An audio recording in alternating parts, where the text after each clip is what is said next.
Hello दोस्तों, कैसे हो आप सभी लोग। आशा करता हूं कि आप लोग बेहद अच्छे होंगे और अपनी अपनी पढ़ाई में व्यस्त होंगे। दोस्तों, मैं हूं वीके जीनियस और आप सभी का टीचिंग मस्ती यूट्यूब चैनल में दिल खोल के स्वागत करता हूं। तो दोस्तों, आज के वीडियो में मैं आप लोगों को जो साइंस के ऑब्जेक्टिव प्रश्न 30 ऑब्जेक्टिव प्रश्न पढ़ाने वाला हूं, जो कि परीक्षा की दृष्टि से बहुत ही महत्वपूर्ण हैं, क्योंकि यहां से क्वेश्चन 2 या 3 क्वेश्चन परीक्षा में बनेंगे जरूर। तो वीडियो को पूरा का पूरा देख लेना और चैनल पर नहीं है तो चैनल को सब्सक्राइब जरूर कर लेना, क्योंकि हम क्लास 10th की सभी विषयों के ऑब्जेक्टिव प्रश्न की आप लोगों को तैयारी कराने वाले हैं। तो आप हमारे चैनल से जुड़कर जो अपनी ऑब्जेक्टिव प्रश्नों की तैयारी हो कर सकते हैं, वो चाहे जो विषय हो। सभी विषयों के मैं ऑब्जेक्टिव प्रश्न अपने वीडियो पर अपने चैनल पर अपलोड करता रहता हूं। तो चलिए आज का सबसे पहला क्वेश्चन देखते हैं कौन सा है। सबसे पहला क्वेश्चन है, मनुष्य में, ठीक है, मनुष्य में लार ग्रंथियों की संख्या होती है। तो आपको बताना है कि मनुष्यों में लार ग्रंथियों की संख्या होती है, कितनी होती है ये आपको बताना है। तो देखिए, मनुष्य की लार ग्रंथियों में 4 जोड़ी क्या होती हैं, 4 जोड़ी लार ग्रंथियां होती हैं। तो option number D right answer हो जाएगा। ठीक है, option number D right answer हो जाएगा। अब देखिए, ओमार शीट में आपको कैसे बनना है, जैसे कि मान लीजिए चौथा इसमें सही है तो उसमें से डी वाला ऑप्शन पहले का डी भरना है, पूरा का पूरा डी भर देना है। ठीक है, इसी तरह उमार भरना है। तो option number D right answer हो जाएगा कि मनुष्य में लार ग्रंथियों की संख्या होती है 4 होती है। ठीक है, 4 जोड़ी होती है। तो चलिए देखते हैं नेक्स्ट क्वेश्चन है। नेक्स्ट क्वेश्चन है दूसरा, भोजन को निगलते समय इसे घाटी, ठीक है, घाटी द्वारा जिसे वायु मार्ग में जाने से रोकता है। तो क्या रोकता है ये आपको बताना है। तो देखिए, इसका राइट आंसर हो जाएगा ऑप्शन नंबर बी, एपिग्लॉटिस जो होता है वो रोकता है, एपिग्लॉटिस रोकता है। तो option number B right answer हो जाएगा। चलिए तीसरा क्वेश्चन भी देख लेते हैं। क्वेश्चन बहुत ज्यादा इंपॉर्टेंट है, सभी क्वेश्चन नोट या याद करते हुए आपको चलना है। तो तीसरा है, प्रचलित रूप से ऊर्जा ग्रह कहलाता है। ठीक है, प्रचलित रूप से ऊर्जा ग्रह कहलाता है। तो क्या ऊर्जा ग्रह कहलाता है, तो इसका राइट आंसर हो जाएगा सी, माइटोकॉन्ड्रिया जो ऊर्जा घर कहलाता है। अगर आपसे पूछे कोशिका का ऊर्जा घर किसे कहते हैं, तो माइटोकॉन्ड्रिया को कहते हैं। Option number C right answer हो जाएगा। चौथे में दिया है दाएं नीले, ठीक है, दाएं नीले से अशुद्ध रक्त किस अंग में आता है, मतलब जाता है। तो दाएं नीले से अशुद्ध रक्त की बात हो रहा है, अशुद्ध रक्त किस अंग में जाता है। तो इसका राइट आंसर हो जाए फेफड़ों में जाता है। कहां से, फेफड़ों में जाता है। ये आपको अच्छे से याद कर लेना कि दाएं नीले से अशुद्ध रक्त किस अंग को जाता है, वो अंग फेफड़ा होता है। ठीक है, तो right answer option number A right answer हो जाएगा। 5 नंबर क्वेश्चन, पल्मोनरी, ठीक है, पल्मोनरी सिरा रक्त लाती है, अथवा में भी देकर पूछ सकता है कि फेफड़ों से शुद्ध रक्त आता है तो कहाँ आता है, किस निलय में आता है, किस अलिंद में आता है। तो इसका राइट आंसर हो जाएगा बाएं अलिंद में आता है। ठीक है, बाएं अलिंद में आता है। ठीक है, ये आप लोगों से अच्छे से याद करना है कि फेफड़ों से शुद्ध रक्त आता है बाएं अलिंद में। और अगर आपसे इस तरह पूछा पल्मोनरी सिरा रक्त लाती है तो बाएं अलिंद में लाती है। ठीक है, right answer option number B हो जाएगा। चलिए नेक्स्ट क्वेश्चन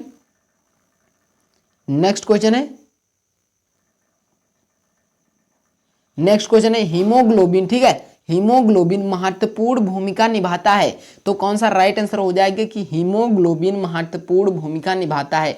देखिए, कभी कभी परीक्षाओं में हीमोग्लोबिन नहीं लिखता है, हीम लिख देता है या हीमो लिख देता है, तो आप लोगों को कंफ्यूज नहीं होना है।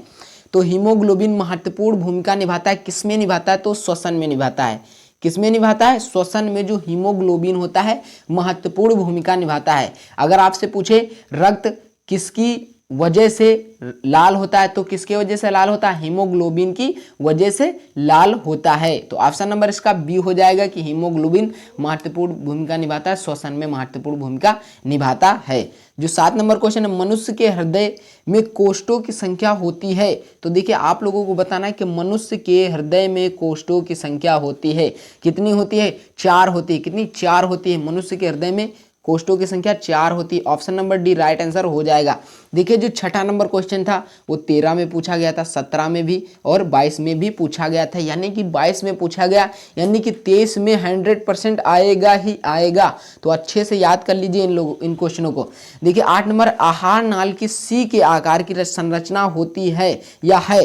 तो आपको बताना आहार नाल की सी के आकार की संरचना है तो कौन सी है, ग्रहणी है। कौन सी, ग्रहणी है। Option number B right answer, जो सी के आकार की संरचना होती है। तो right answer option number B. 9 number, पितरस का श्रावण होता है, पित्र का श्रावण होता है। तो राइट आंसर हो जाएगा यकृत में पितरस का श्रावण होता है। तो कौन सा right answer, option number B इसका भी राइट आंसर हो जाएगा।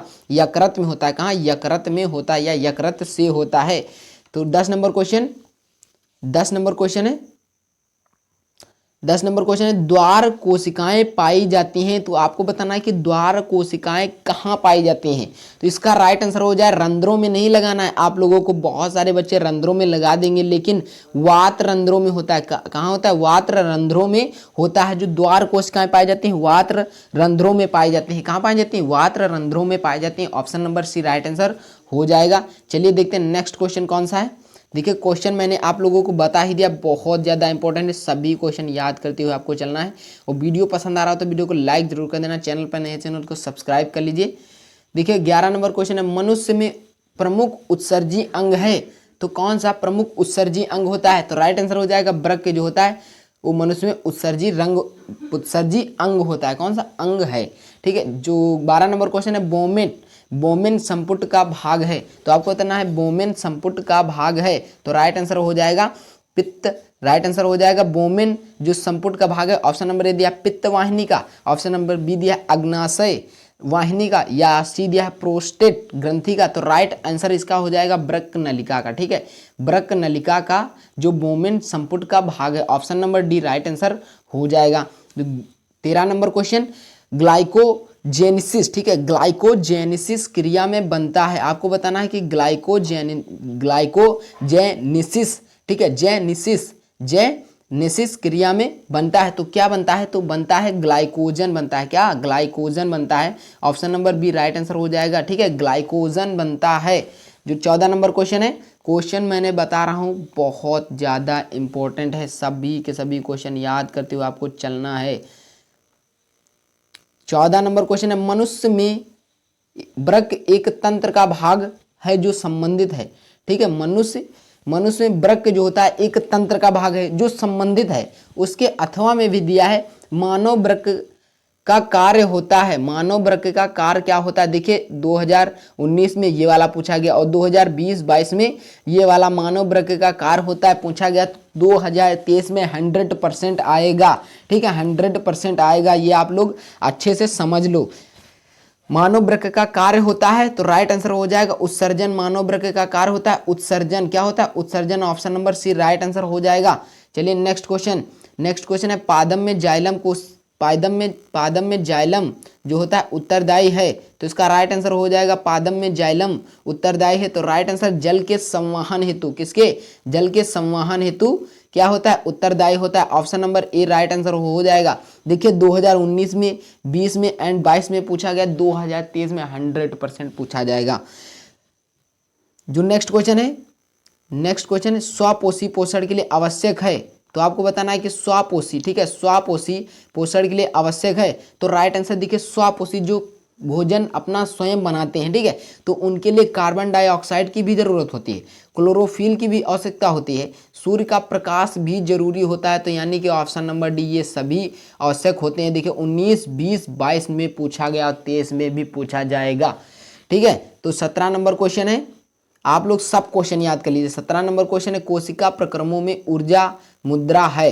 तो आपको बताना है कि कोशिका प्रक्रमों में जो ऊर्जा मुद्रा होती है। तो राइट आंसर हो जाएगा एटीपी होती है। कौन, एटीपी होती है adenosine triphosphate. Option number B right answer हो जाएगा। जो कोशिकीय प्रक्रमों में ऊर्जा मुद्रा है, तो राइट आंसर एटीपी है। एटीपी कौन सा राइट आंसर, एटीपी है।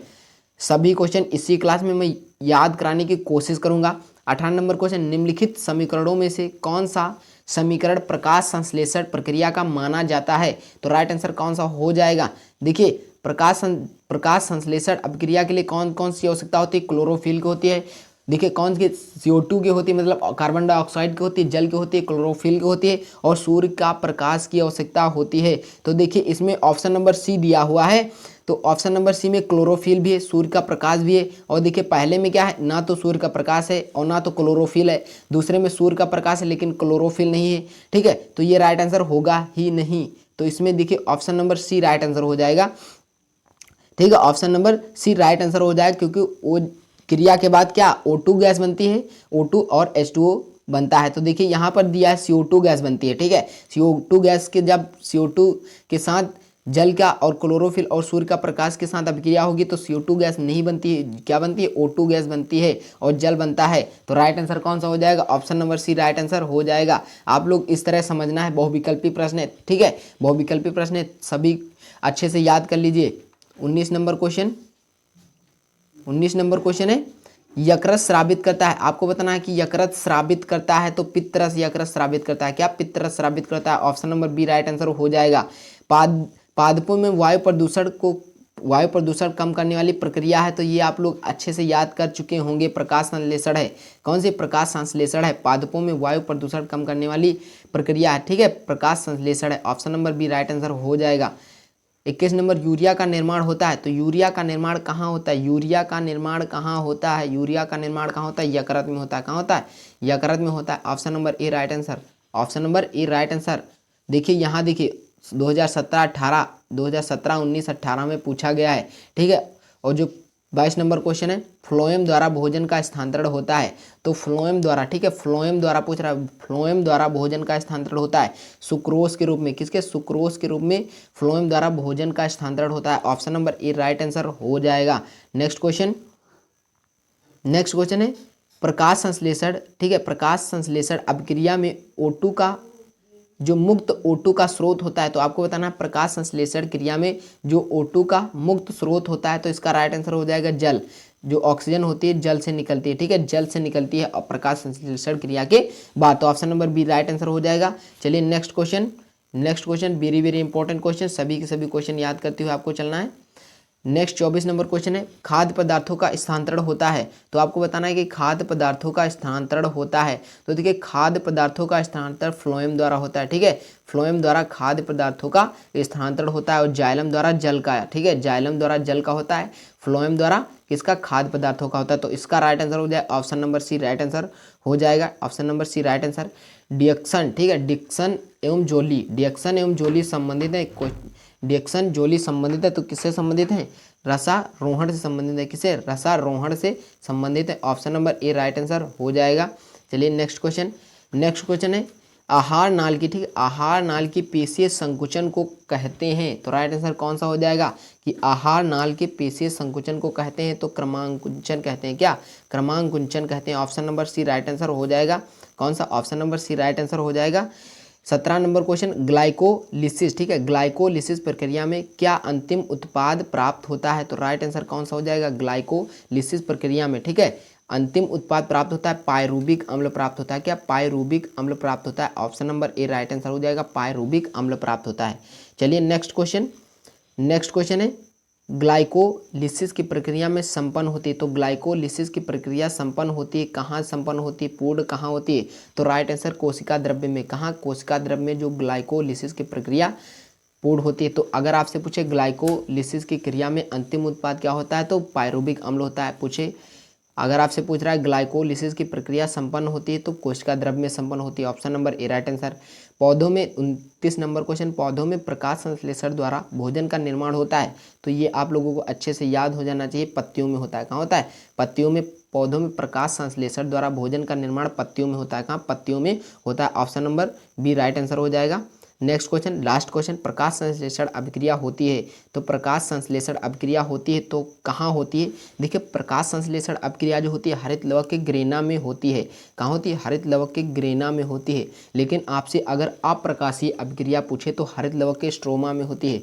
कहाँ होती है, हरित लवक के स्ट्रोमा में होती है। लेकिन इसमें क्या पूछ रहा है, प्रकाश अभिक्रिया होती है तो हरित लवक के ग्रेना में होती है। तो दोस्तों ये वीडियो आप लोगों को कैसा लगा, वीडियो कमेंट बॉक्स में जरूर बताना कैसा लगा। अगर वीडियो पसंद आया तो वीडियो को लाइक कर देना, चैनल पर नहीं है तो चैनल को सब्सक्राइब कर लीजिए, क्योंकि मैं क्लास 10th के हर एक विषय के ऑब्जेक्टिव प्रश्नों की आप लोगों को तैयारी कराने वाला हूँ। तो चलिए मिलते हैं इसी तरह के नेक्स्ट वीडियो में, तब तक के लिए खुश रहें, मस्त रहें और अपनी अपनी पढ़ाई में व्यस्त रहें। जय हिंद, वंदे मातरम।